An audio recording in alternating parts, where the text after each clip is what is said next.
A school is where children go to learn new ideas and receive an education. I was admitted to the school when I was 5 years old. It was a primary school.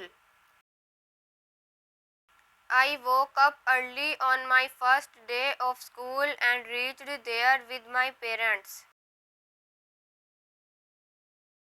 The school had a grassy lawn and 9 rooms.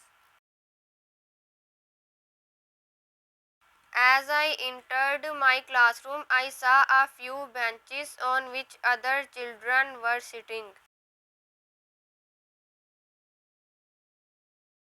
I sat on the third bench next to a student who later became my best friend.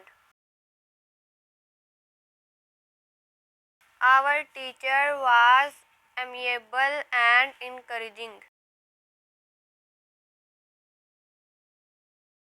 The teacher made each of us stand one by one and introduce ourselves.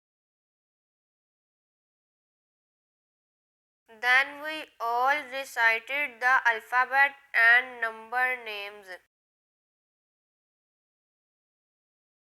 My favorite part of the first day of school was playing on the lawns and making lots of new friends.